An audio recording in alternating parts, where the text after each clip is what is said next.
Dragon Ball Z1 dropping today. If you want to read ahead, go to https://www.patreon.com/cornbringer. Join the Discord channel so we can chat and maybe exchange ideas for novels.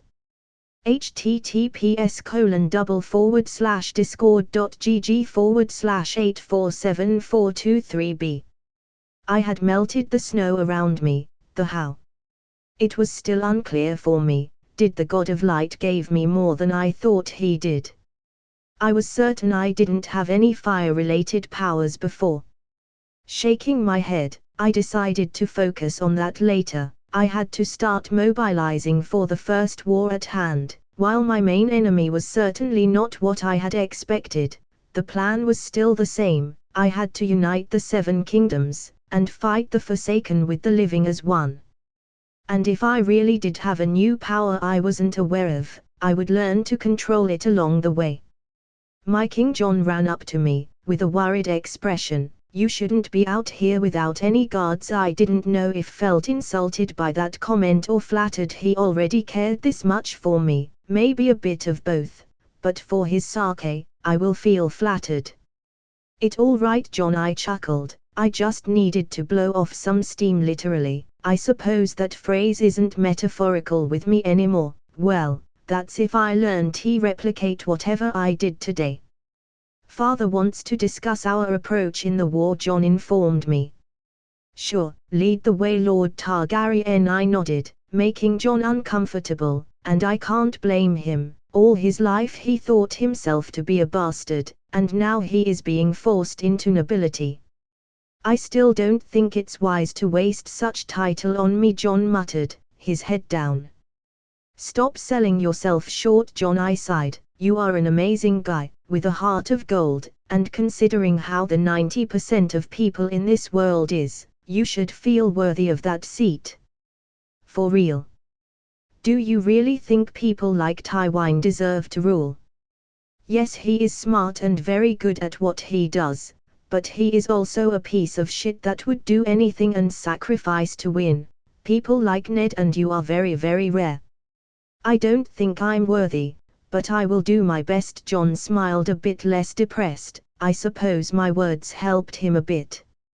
You better, I playfully threatened him as we walked back to Winterfell, with my mind eventually drifting off back to my encounter with the Night King. So much shit to deal with in so little time. One thing was clear: as soon as I won this war, I would take 1 year off. I deserved that shit. Tywin Lannister POV. Renard Mormont has crossed the sea with more than half of his army.